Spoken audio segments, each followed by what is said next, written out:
Okay, so you have watched the video on visual comfort lighting. If you haven't, go back and look at that, or at some point look at it. So visual comfort lighting, their website, they have a lot more options and just a lot more unique options. But they are kind of tricky to work with. So Cooper Lighting is another great resource. The models seem to work better with Revit 2024 and 25. Um, it could change at any point. So just keep that in mind. So when you come, you're going to go to indoor architectural, and then it's going to give you this product category. Typically, I will go to decorative.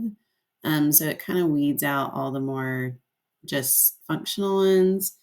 Um, they have wall sconces. I'm trying to see what else. Recessed downlights. So pendants. We'll put pendants in there. Might have some. And some of these are like together. So decorative and pendants, some of them will overlap. It is more modern take. So you're not going to get it's like one kind of genre of lighting. But like I said, it works easier. So we'll choose this one. So you're going to click on it. It'll open it up, tells you information. You can see that's actually a really nicely done space. So it shows you examples.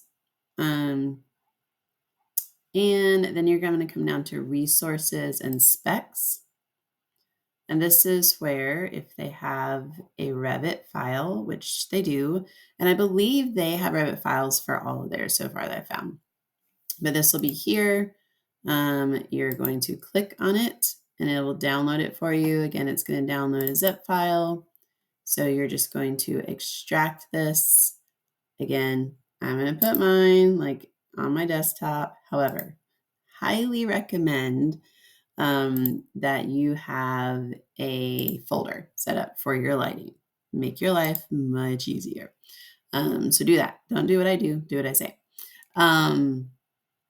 Okay, so we've got that downloaded. We're going to find our Revit file. And so then same kind of process. If you've watched the visual comfort one, we're going to go to load family. I'm going to go to where I saved it, which for you, again, will be in a folder. Okay, I'm going to click on this, click open. All right, so this one, it pulls up here under modify. It has these 3 tabs that'll come up. Place on vertical face, place on face, and place on work plane.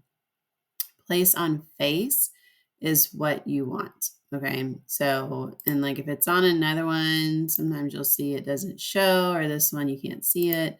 So you want to make sure it's place on face. And then I'm just going to come in here. I'm just clicking it. I'm not going by any sort of measurements. So it all shows up automatically. And then let's go ahead and check it with our section tool to make sure it attached where we want it. And it did. So it went straight to the ceiling, which is great. These are kind of low. So I think they're also easy. Let's see if they make it easy to adjust. Yes. So that's the other thing with Cooper lighting. They are simpler, I guess models, but much easier to adjust. So you can come up here and drag it. Basically, that's just you're shortening the length. I would do it for one and then copy so they're all the same, unless you want them different heights. But you can work with that. It'll be fancy. But measure it, I'm going to come up and make sure. So that's still 5'7", underneath it 5'9". So that's still kind of low. So think through that. You're going to want enough for these pendants, depending on where they are. If they're right against the wall, they can be a little lower. But if it's somewhere where someone will walk under them, you've got to make sure it's tall enough that someone can walk under it and they're not hitting their head, that sort of thing. So that's how Cooper lighting works. Like I said, it's much easier to deal with, but they have fewer selections. So just pick what works for you.